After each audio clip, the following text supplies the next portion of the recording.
어떤 일이든지 하나님과 친구와 같이 이야기하며 동행했던 것입니다.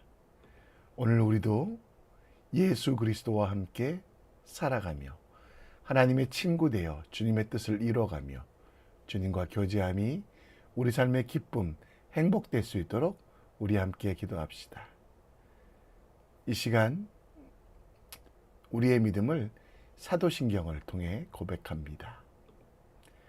전능하사 천지를 만드신 하나님 아버지를 내가 믿사오며 그 외아들 우리 주 예수 그리스도를 믿사오니 이는 성령으로 잉태하사 동정녀 마리아에게 나시고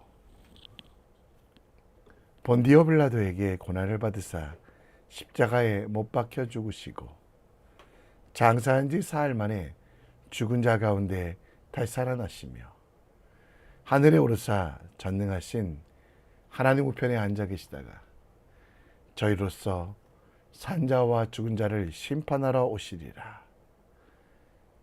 성령을 믿사오며 거룩한 공예와 성도가 서로 교통하는 것과 죄를 사하여 주시는 것과 몸이 다시 사는 것과 영원히 사는 것을 믿사옵나이다.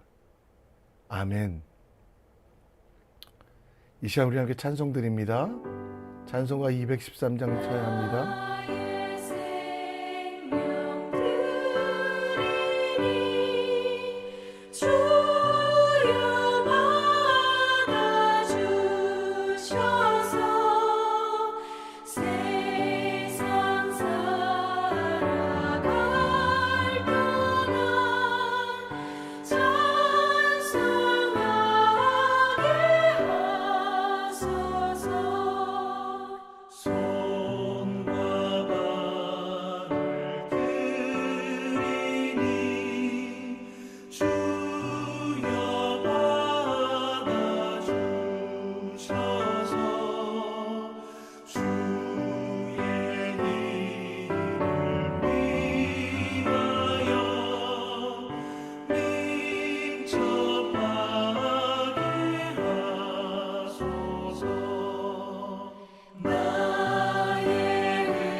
오늘 우리가 볼 말씀은 창세기 27장 30절로 40절입니다.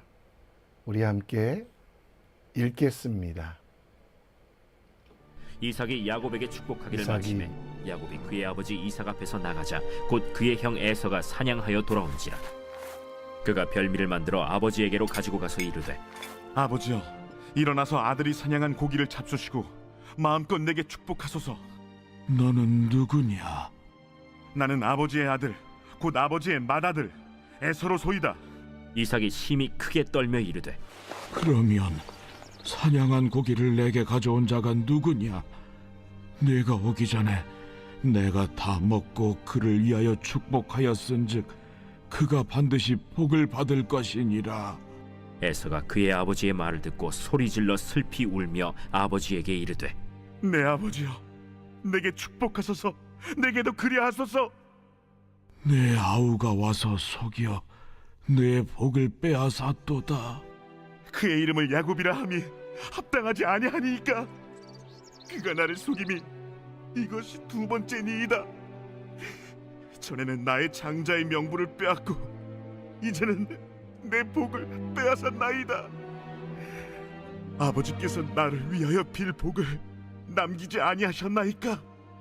내가 그를 너의 주로 세우고 그의 모든 형제를 내가 그에게 종으로 주었으며 곡식과 포도주를 그에게 주었으니 내 아들아, 내가 네게 무엇을 할 수 있으랴? 내 아버지여, 아버지가 빌 복이 이 하나뿐이리이까. 내 아버지여, 내게 축복하소서. 내게도 그리하소서.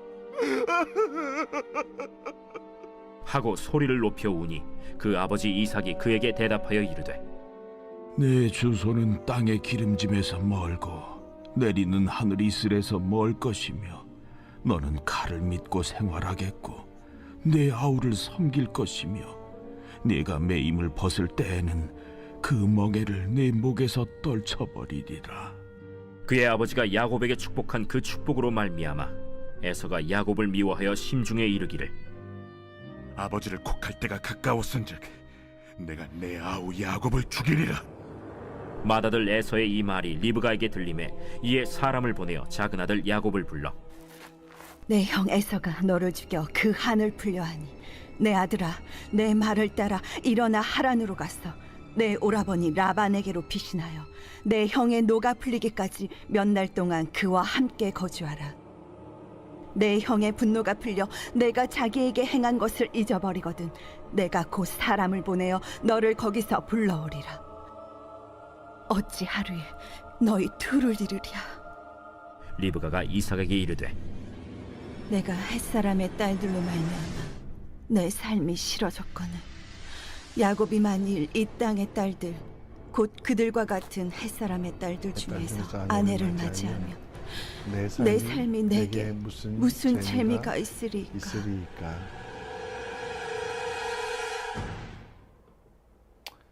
아멘.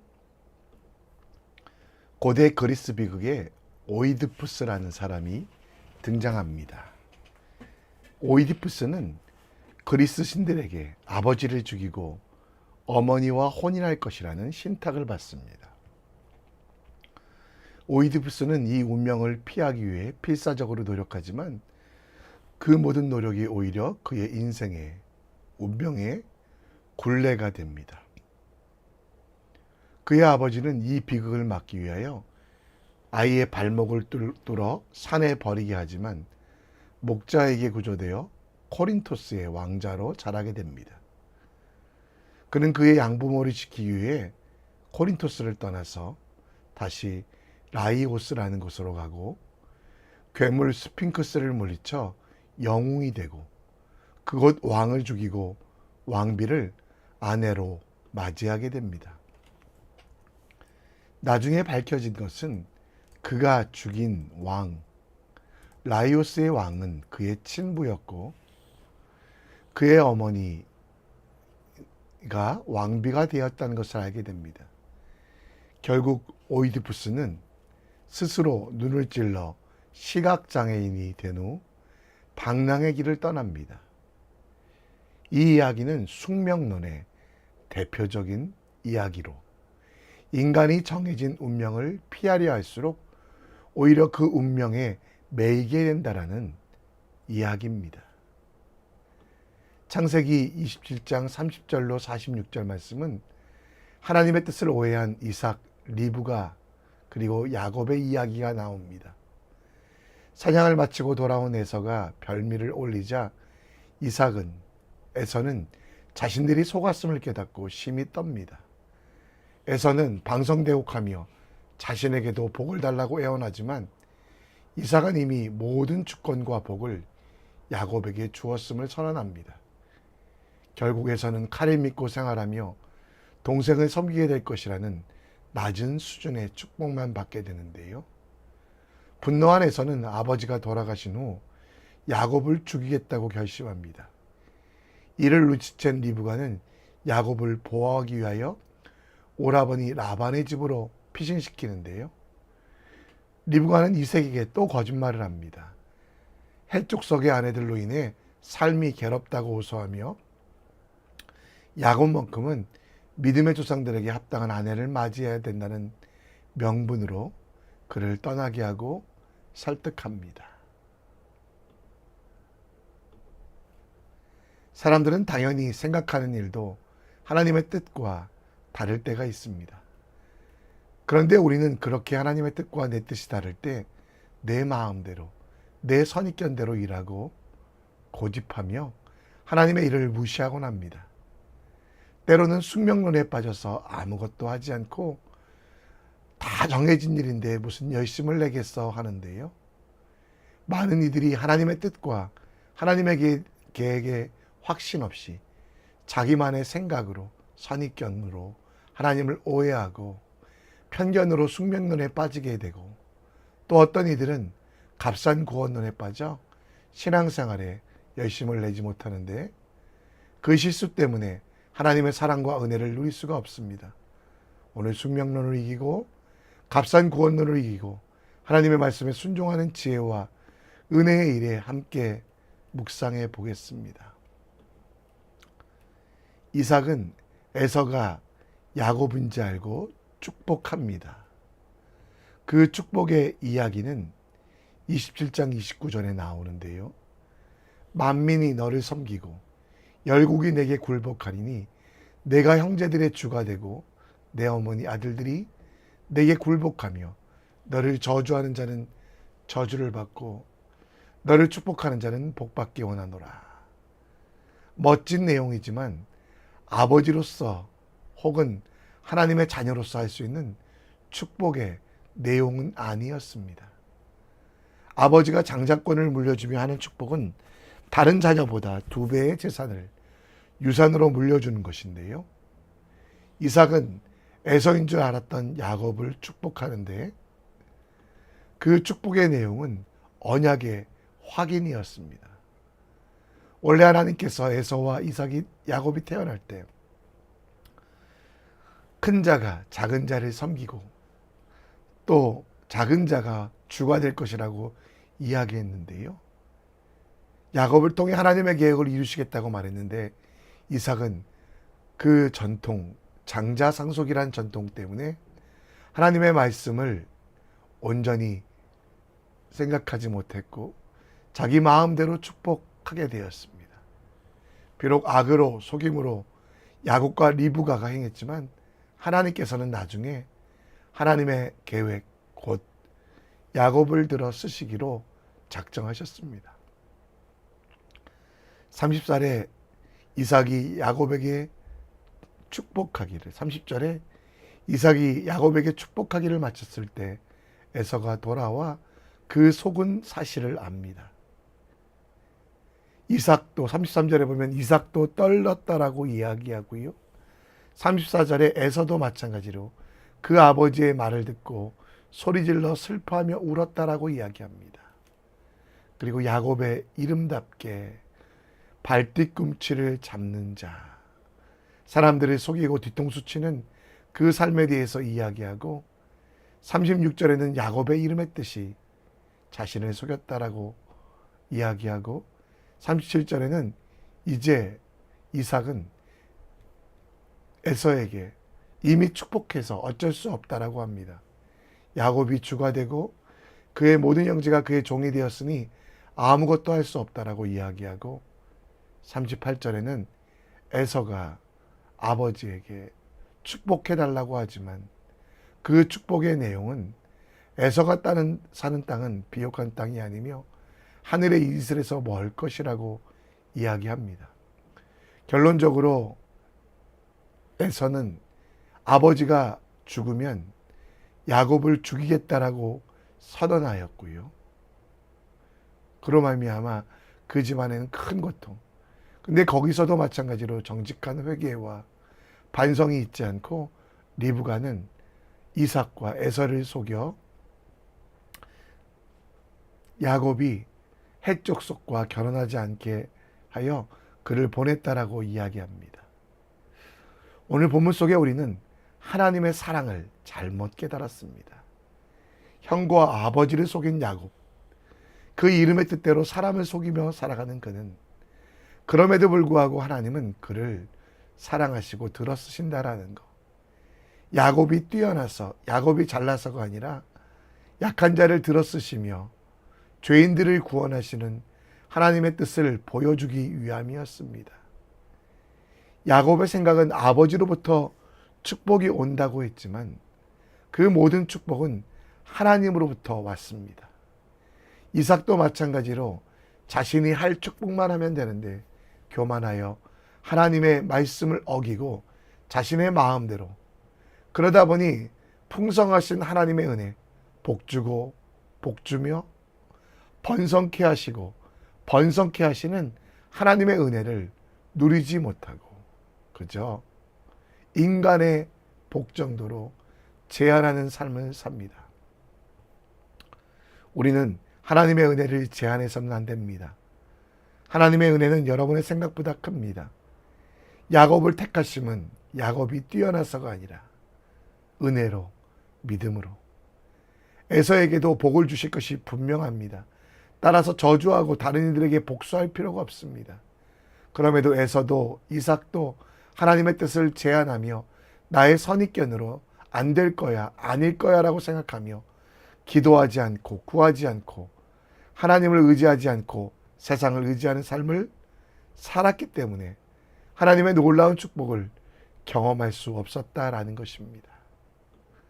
전도서 9장 1절 말씀에 보면 빠른 경주자들이라도 선착하는 것이 아니며 용사들이라고 전쟁에서 승리하는 것이 아니며 지혜자들이라고 음식물을 얻는 것이 아니고 명철한 자들이라고 재물을 얻는 것이 아니라고 합니다. 여러분, 이 모든 것들은 하나님께서 우리에게 주시기 원하는 것입니다. 단편적으로 에서와 야곱을 구분하셨던 것이 아니라 두 사람 모두에게 복을 주시길 원했던 하나님.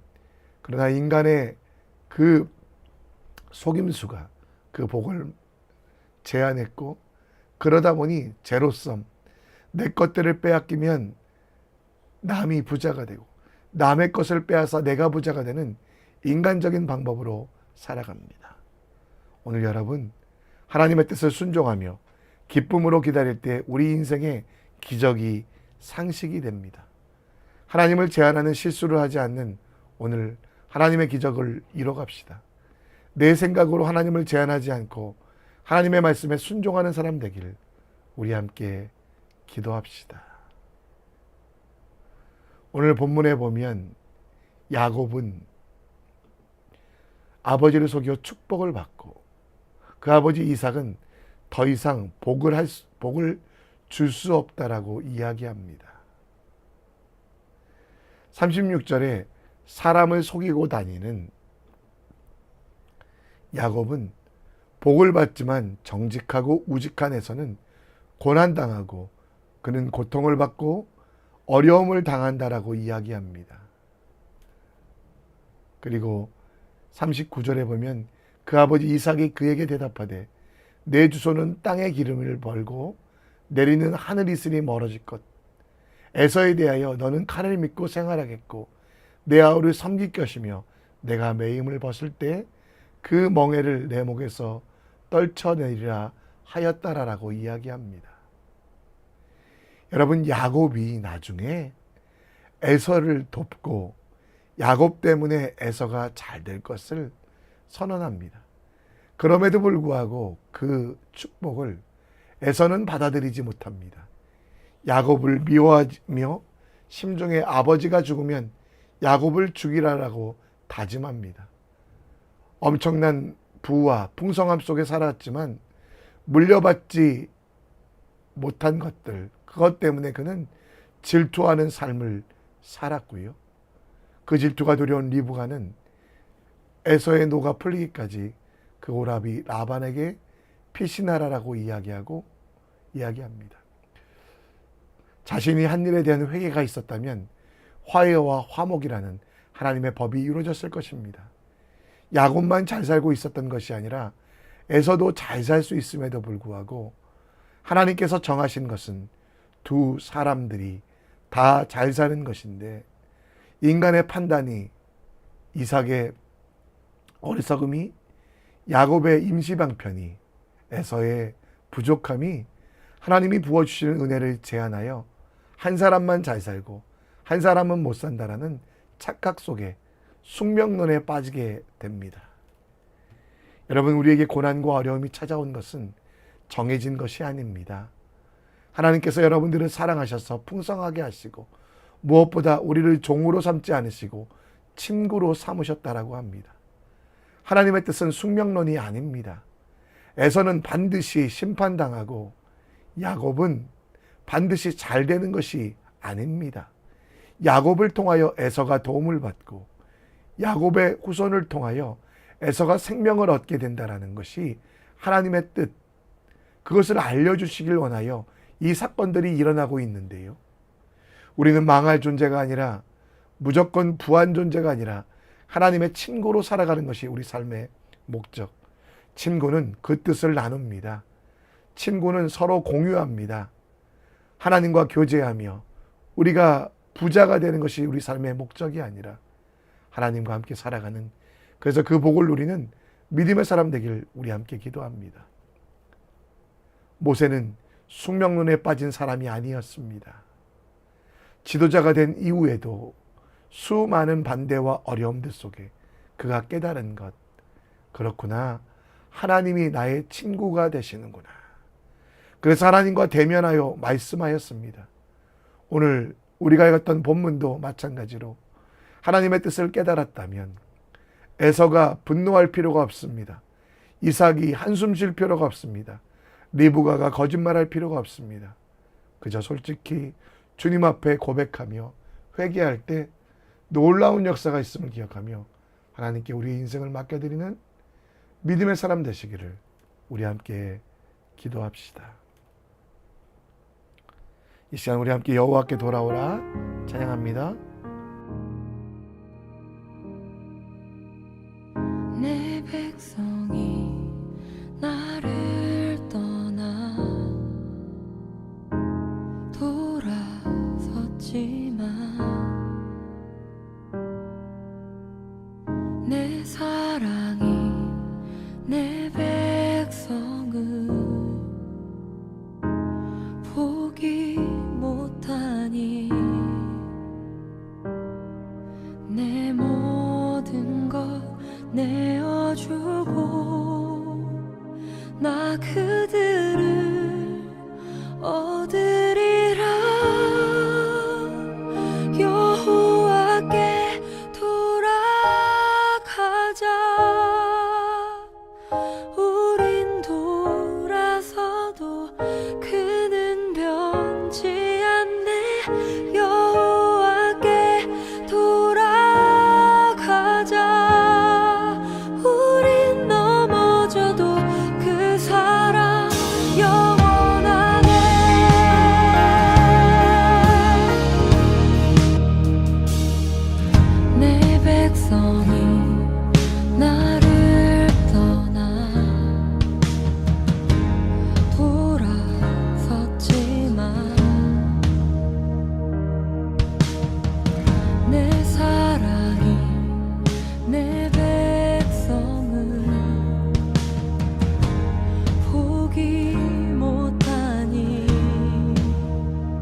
우리 함께 기도합니다. 나의 생각에 매몰되지 말고 하나님의 생각이 우리의 생각을 보다 큼을 신뢰하며 하나님의 말씀에 순종하십시오.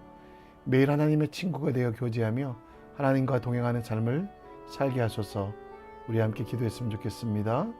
교회를 위해 기도해 주시고 특별히 몸이 아픈 이들 또 믿음이 약한 이들 위하여 새가족들 위하여 기도해 주시고 또 내일부터 있을 어머니 학교 봉사자들과 참가자들을 위해 함께 기도했으면 좋겠습니다. 다 같이 기도하겠습니다. 하나님 아버지